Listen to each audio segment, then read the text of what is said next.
আগামীকালকে ডাকসু নির্বাচন, ঢাকা বিশ্ববিদ্যালয় কেন্দ্রীয় ছাত্র সংসদ নির্বাচন ডাকসু অনুষ্ঠিত যাচ্ছে এবং এই ডাকসুকে ঘিরে কিন্তু সবশেষ যে প্রস্তুতি ঢাকা বিশ্ববিদ্যালয় প্রশাসন এবং ডাকসু নির্বাচন কমিশনের পক্ষ থেকে কিন্তু সবশেষ যে প্রস্তুতি, সেই প্রস্তুতি নেওয়া হচ্ছে। আপনারা দেখতে পাচ্ছেন আমরা এই মুহূর্তে রয়েছি ঢাকা বিশ্ববিদ্যালয়ের যে টিএসসি ক্যাফেটেরিয়া এবং এইখানে যেই যে ভোট কেন্দ্রটি নির্মাণ করা হয়েছে, আমরা কিন্তু সেইখানেই রয়েছে এবং আপনাদেরকে দেখানোর চেষ্টা করছি। আপনারা দেখতে পাচ্ছেন যে আমরা একেবারে এই ভোট কেন্দ্রগুলো এখানে কিন্তু ব্যাপক পরিমাণের বুথ রাখা হয়েছে, যার মাধ্যমে যেখানে কিন্তু আসলে শিক্ষার্থীরা তাদের ভোট প্রদান করবে। আপনাদেরকে দেখানোর চেষ্টা করছি। আমরা এই মুহূর্তে রয়েছি ঢাকা বিশ্ববিদ্যালয়ের যে টিএসসি ক্যাফেটেরিয়া অডিটোরিয়াম, সেখানে কিন্তু এই মুহূর্তে আপনারা দেখতে পাচ্ছেন যে ভোট কেন্দ্র। আমরা যদি বলি যে আসলে এই আগামীকাল 9 সেপ্টেম্বর কিন্তু এই ডাকসু নির্বাচন, যেখানে কিন্তু ঢাকা বিশ্ববিদ্যালয়ে প্রায়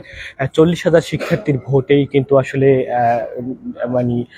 ভোটেই কিন্তু আসলে রায় হবে যে ঢাকা বিশ্ববিদ্যালয় কেন্দ্রীয় ছাত্র সংসদের নেতৃত্বে কারা আসবে। আপনারা জানেন যে এই নির্বাচনকে ঘিরে কিন্তু বাংলাদেশ জাতীয়তাবাদী ছাত্র দল, বাংলাদেশ ইসলামী ছাত্র শিবির সহ কিন্তু বাকসা সহ প্রায় 10টি প্যানেল কিন্তু ইতিমধ্যেই কিন্তু এখানে কিন্তু এই ডাকসু নির্বাচনে কিন্তু তারা প্রতিদ্বন্দ্বিতা করছে এবং এখানে কিন্তু এই যে ডাকসু নির্বাচন, সেই নির্বাচনে কিন্তু এই নির্বাচন কিন্তু জাতীয় রাজনীতিতেও একটি প্রভাব ফেলবে বলেই কিন্তু আশা করছেন বিশেষজ্ঞরা।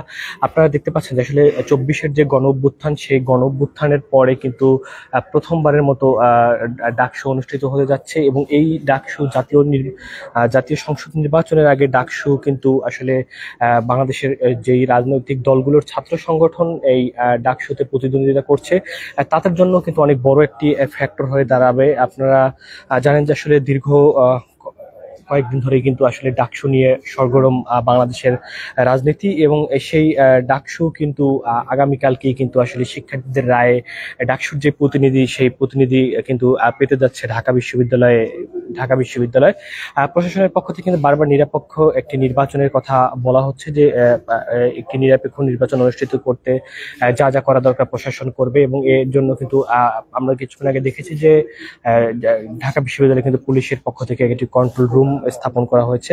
আমরা যদি আপনাদেরকে দেখাতে চাই যে আপনারা দেখতে পাচ্ছেন আমরা এই মুহূর্তে কিন্তু ঢাকা বিশ্ববিদ্যালয়ে যে টিএসসি ক্যাফেটেরিয়া, সেই টিএসসি ক্যাফেটেরিয়া আসছে। আপনারা দেখতে পাচ্ছেন এখানে কিন্তু শিক্ষার্থীরা যাতে স্বাচ্ছন্দ্যে ভোট দিতে পারে, সেখানে কিন্তু ব্যাপক পরিমাণে কিন্তু ভোট কেন্দ্র স্থাপন করা হয়েছে। আপনারা দেখতে পাচ্ছেন একজন শিক্ষার্থী এখানে কিন্তু ঢুকে কিন্তু তার যে ভোট, তিনি যাদেরকে ভোট দিতে চাচ্ছেন সেই তাদেরকে কিন্তু এখানে তিনি ভোট দিতে পারবেন। আপনারা দেখতে পাচ্ছেন যে আসলে শিক্ষার্থীদের জন্য খুব চমৎকার পরিবেশে কিন্তু এখানে ভোটের ব্যবস্থা করা হয়েছে। আমরা যদি বলি যে আসলে এই যে আগামীকাল 9 সেপ্টেম্বর অনুষ্ঠিত হতে যাওয়া যে ঢাকা বিশ্ববিদ্যালয় কেন্দ্রীয় ছাত্র সংসদ ডাকসু হল সংসদ নির্বাচন, সেটি কিন্তু দীর্ঘ 5 বছর পর অনুষ্ঠিত হতে যাওয়া এই নির্বাচনের কিন্তু এই প্রচার কার্যক্রম কিন্তু গতকালকেই শেষ হয়েছে এবং আজকে কিন্তু বিশ্ববিদ্যালয়ে কিন্তু কোনো প্রচারণা নেই, যেটি আসলে কিন্তু আজকে যদি কেউ প্রচারণা করতে চায় সেটা কিন্তু নির্বাচনের আচরণবিধি লঙ্ঘন হবে। দর্শক, আমরা যদি বলি আপনাদেরকে এখন শুধু অপেক্ষা ব্যালটের মাধ্যমে নেতৃত্ব বেছে নেওয়ার। চলতি বছর ডাকসু নির্বাচনে মোট ভোটার যদি আমি আপনাদেরকে বলতে চাই যে মোট ভোটার কিন্তু 39,875 জন এবং এদের মধ্যে 18,959 জন নারী ভোটার, যা মোট ভোটারের 47.54%। এবার কিন্তু আসলে এবার কিন্তু 470 জন প্রার্থী প্রতিদ্বন্দ্বিতা করছে মোট নির্বাচনে, যার মধ্যে আমি যদি বলি যে আসলে ভিপি পদে, জিএস পদে, সহ সাধারণ সম্পাদক পদ সহ মোট 28টি পদে কিন্তু আসলে এই 470 জন প্রার্থী প্রতিদ্বন্দ্বিতা করছে, যা কিন্তু একটি বড় অংশগ্রহণমূলক নির্বাচন। কিন্তু আসলে আমরা যদি বলি যে আসলে এবার কিন্তু সবার যে মত প্রকাশ করতে পারছে, সেটির কিন্তু একটি অনন্য উদাহরণ কিন্তু আজকে এবারের ডাকসু। কারণ এবার কিন্তু কোনো রাজনৈতিক তাদের সাথে কিন্তু কোনো রাজনৈতিক দলের এখানে তেমন কোনো প্রভাব লক্ষ্য করা যায়নি। বিগত ডাকসুতে যেমন কোনো প্রার্থী চাইলেই তিনি অংশগ্রহণ করতে পারতেন না, বা এমন অভিযোগ কিন্তু ছিল যে আসলে দলীয় যে রাজনীতি, সরকার দলীয় যেই ছাত্র সংগঠন, সেই ছাত্র সংগঠনের বিরুদ্ধেও কিন্তু ব্যাপক অভিযোগ ছিল। তবে এবারে কিন্তু ডাকসুতে যে এবারে কিন্তু বাংলাদেশের জাতীয়তাবাদী ছাত্র দল, যেটি কিন্তু বাংলাদেশ জাতীয়তাবাদী দল বিএনপির একটি ছাত্র সংগঠন, এবং বাংলাদেশ জামায়াত ইসলামের ছাত্র সংগঠন, বাংলাদেশ ইসলামী ছাত্র শিবির এবং ইসলামী আন্দোলন বাংলাদেশের যে ছাত্র সংগঠন, যে ইসলামী ছাত্র আন্দোলন সহ কিন্তু এনসি, আমরা যদি বলি যে বাংলাদেশ গণতান্ত্রিক ছাত্র সংসদ, যেটা বাকসাস নামে পরিচিত, এবং এছাড়াও কিন্তু স্বতন্ত্র প্যানেল, মোট কিন্তু 10টা প্যানেল কিন্তু এই নির্বাচনে অংশগ্রহণ করেছে, এবং তারা কিন্তু এখানে কিন্তু তারা প্রতিদ্বন্দ্বিতা করছে। আমরা যদি বলি আপনাদেরকে, যে নির্বাচন কমিশন যেমনটি জানিয়েছে যে 8টি কেন্দ্রে বুথ সংখ্যা বাড়িয়ে কিন্তু 810টি করা হয়েছে। এখানে কিন্তু মোট 810টি বুথে কিন্তু শিক্ষার্থীরা তাদের ভোট প্রয়োগ করবে, যেই ভোটেই কিন্তু আসলে আগামীর ডাকসু নেতৃত্ব কিন্তু আগামীকালকে পেতে যাচ্ছে ঢাকা বিশ্ববিদ্যালয়। আমরা যদি বলি যে আসলে নির্বাচনে সুষ্ঠু পরিবেশ বজায় রাখতে প্রশাসনের পক্ষ থেকে কিন্তু করা নজরদারি ব্যবস্থা নেওয়া হয়েছে, এমনটাই কিন্তু বলছে ঢাকা বিশ্ববিদ্যালয় প্রশাসন। এবং আপনাদেরকে যদি বলি যে আসলে গতকালকে যে শেষ দিনের প্রচারণা আমরা দেখেছি, সেখানে কিন্তু পুরো ক্যাম্পাস জুড়ে ছিল উৎসব মুখর পরিবেশ। ছাত্রদল মনোনীত প্যানেল, শিবির সমর্থিত ঐক্যবদ্ধ শিক্ষার্থী জোট, বাম সমর্থিত প্রতিরোধ পর্ষদ, উমামা ফাতেমার যে নেতৃত্বে স্বতন্ত্র শিক্ষার্থী ঐক্য সম্বর 10টি প্যানেল এবং একাধিক স্বতন্ত্র প্রার্থী ক্যাম্পাসের বিভিন্ন প্রান্তে কিন্তু ভোটারদের কাছে গিয়ে কিন্তু ভোট প্রার্থনা করেন। এবার যদি বলি আমি যে আসলে এবার কোনো প্রভাব খাটানোর কোনো সুযোগ ছিল না এখন পর্যন্ত, যে আসলে এ কারণে কিন্তু শিক্ষার্থীদের দ্বারে গিয়েই কিন্তু প্রার্থীদেরকে ভোট প্রার্থনা করতে হয়েছে, এবং প্রার্থীরা কিন্তু একে অপরের বিরুদ্ধে বিভিন্ন অভিযোগ তুলেছেন। আমরা কিন্তু দেখেছি কিছুক্ষণ আগেই কিন্তু আপনাদেরকে যদি বলি যে বাংলাদেশ জাতীয়তাবাদী ছাত্র দল সমর্থিত যে প্যানেল, সেই প্যানেলের যে ভিপি প্রার্থী আবিদুল ইসলাম খান অভিযোগ করেছে, তিনি যেমনটি বলছেন যে আসলে তার অভিযোগটা, তার কথার মাধ্যমে অনেকটা আসলে তিনি বলছেন যে আসলে স্বাধীনতা সার্বভৌমতা বিশ্বাস করেন এমন একটি ছাত্র সংগঠন। তারা বিভিন্ন সময় সাইবার অ্যাটাকের মাধ্যমে তারা যে প্রচারণায় তাদের ব্যবহৃত যে ফেসবুক পেজ, এবং আবিদুল ইসলাম খানের নিজের যে ফেসবুক পেজটি রয়েছে, সেই পেজটি বারবার ডিজেবল করে দেওয়া হয়েছে, এবং শুধু তিনিই নয়, তার প্যানেলের যেই এজিএস প্রার্থী রয়েছে তাদের ফেসবুক পেজও ডিজেবল করে দেওয়া হয়েছে, এমন কিন্তু অভিযোগ আসলে কিন্তু তুলছেন। এবং আমরা যদি বলি যে বৈষম্যবিরোধী শিক্ষার্থী সংসদ প্যানেলের জিএস প্রার্থী আবু বাকের মজুমদার কিন্তু বারবারই তিনি নির্বাচন কমিশনের নিরপেক্ষতা বজায় রাখতে ব্যর্থ হয়েছে, এমন অভিযোগ তিনি কিন্তু করছেন বারবার। তিনি কিন্তু বলছেন যে আসলে এই প্রশাসনের অধীনে নির্বাচন কতটুকু সুষ্ঠু হবে সেটা নিয়েও কিন্তু তিনি বারবার কিন্তু প্রশ্ন তুলেছেন। আমরা যদি বলি যে আসলে আমরা গতকালকে দেখেছি যে মেঘমাল্লার বসু, যিনি শারীরিকভাবে অসুস্থ হয়ে পড়েন এবং যিনি কিন্তু প্রতিরোধ পর্ষদের প্রার্থী, এবং তিনি অসুস্থ হয়ে পড়ার পরে কিন্তু গতকালকে হুইল চেয়ারে বসে কিন্তু তিনি একটি সংবাদ সম্মেলনে অংশ নিয়েছেন, এবং যেই সংবাদ সম্মেলনে কিন্তু তিনি তিনি যে হুইল চেয়ারে বসে অংশ নিয়েছেন, সেটি কিন্তু আসলে ভোটারদের কাছে আসলে একটু আবেগ ছড়িয়েছে, যে আসলে একজন প্রার্থী তিনি হুইল চেয়ারে বসে ভোট প্রার্থনা করছে। আমরা যদি বলি আপনাদেরকে যে ডাকসু নির্বাচনের একটা অন্যতম দিক হলো যে আসলে নারী ভোটারদের সক্রিয়তার প্রভাব। এবারের নির্বাচনে কিন্তু আসলে সবাই, আমরা যদি বলি যে আসলে ডাকসুতে যারা প্রতিদ্বন্দ্বিতা করে সবাই কিন্তু আসলে নারীদেরকে একটু আকৃষ্ট করার চেষ্টা করছে, কারণ তারা বলছে যে সবাই কিন্তু আসলে নারী বান্ধব ক্যাম্পাসের প্রতিশ্রুতি। বাংলাদেশ ইসলামী ছাত্র শিবির তারাও কিন্তু বলছে যে ডাকসুতে তারা নির্বাচিত হলে ক্যাম্পাসে তারা পোশাকের স্বাধীনতা রাখবে, যে যা পড়বে কোনো হস্তক্ষেপ থাকবে না। যাদের ছাত্রদল তারা নারীর স্বাধীনতা, এবং যতগুলো প্যানেল রয়েছে সবাই নারীর স্বাধীনতাকে প্রাধান্য দিচ্ছে, এবং নারী ভোটারদের কিন্তু এবার এই নির্বাচনে একটি বড় কিন্তু প্রভাব থাকবে। কিন্তু 5টি ছাত্রী হলে থাকা 19,000 ভোটার কিন্তু কার পক্ষে রায় দেবেন তা কিন্তু আসলে কালকে আসলে কিন্তু দেখা যাবে, যে আসলে এই ভোটারদের ভোট কিন্তু একটি বড় প্রভাব হতে যাচ্ছে। আমরা যদি বলি যে আসলে বিভিন্ন বিশ্লেষকরা যেমনটি মনে করছেন যে আসলে যেসব ভোটাররা এখনো সিদ্ধান্ত নেননি, তাদের ভোটই আসলে নির্বাচনের ফল নির্ধারণে মূল ভূমিকা রাখবে। আমরা যদি বলি যে আসলে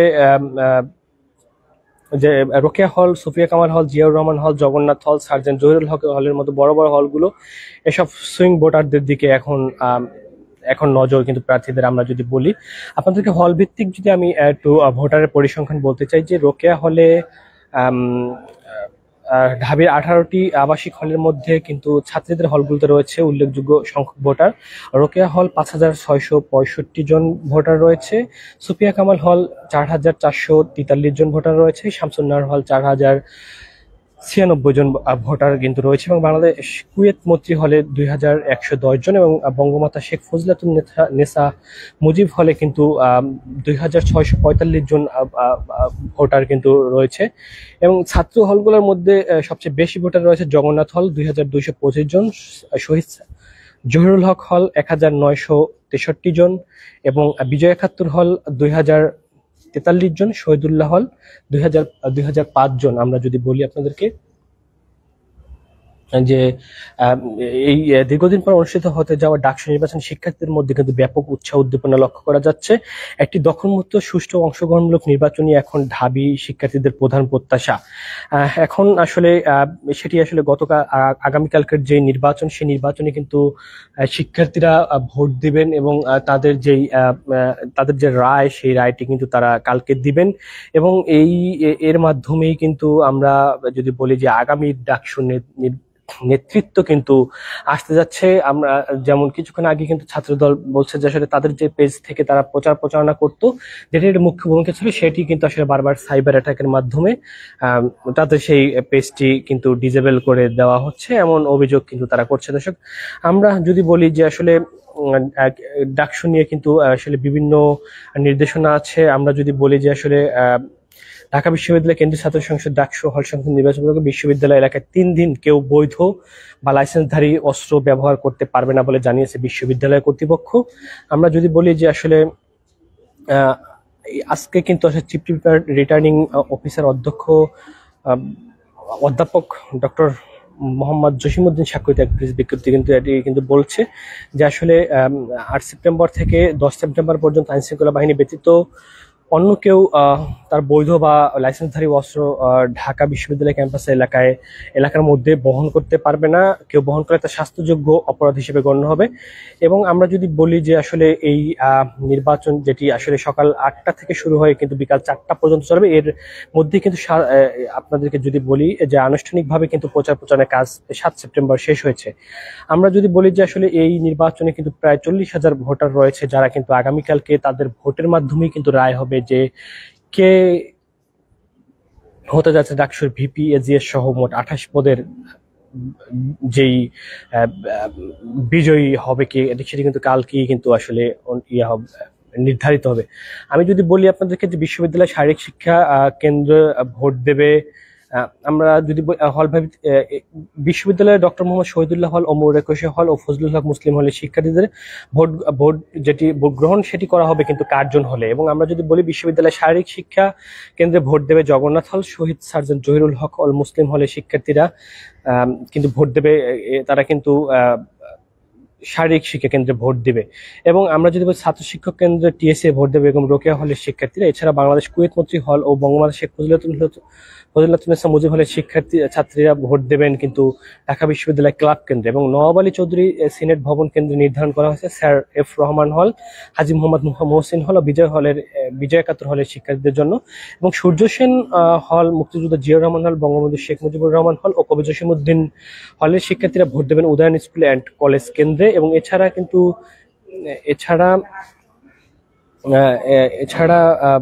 বিশ্ববিদ্যালয়ে ভূতত্ত্ব বিভাগ কেন্দ্রে ভোট দেবেন কবি সুফিয়া কামাল হল, এবং ইউলাভ স্কুল অ্যান্ড কলেজ কেন্দ্রে ভোট দেবেন শামসুন্নাহার হলের শিক্ষার্থীরা।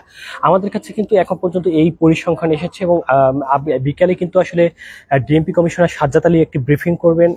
তিনি ঢাকা বিশ্ববিদ্যালয়ে যে টিএসসি কেন্দ্র রয়েছে টিএসসি প্রাঙ্গণ, সেই প্রাঙ্গণে কিন্তু তিনি কিন্তু ব্রিফিং করবেন এবং আইনশৃঙ্খলা পরিস্থিতির বিষয়ে কিন্তু সার্বিক দিক নির্দেশনা তিনি দিবেন। আমরা যদি বলি যে আসলে এর আগে কিন্তু বলা হয়েছিল যে এই ডাকসু নির্বাচনে সেনাবাহিনী মোতায়েন করা হবে এবং যার পরে কিন্তু আসলে শিক্ষার্থীরা একটি প্রতিরোধ গড়ে তুলেছে যে আসলে স্বতন্ত্র একটি ক্যাম্পাসে সেনাবাহিনীর প্রয়োজনীয়তা নেই, এমনটি উল্লেখ করে কিন্তু তারা বিভিন্ন ফেসবুক সহ কিন্তু তারা মাঠেও কিন্তু ব্যাপক প্রতিরোধ গড়েছিল। এরপরে আমরা কিন্তু দেখেছি যে আসলে আইএসপিআর এর পক্ষ থেকে কিন্তু একটি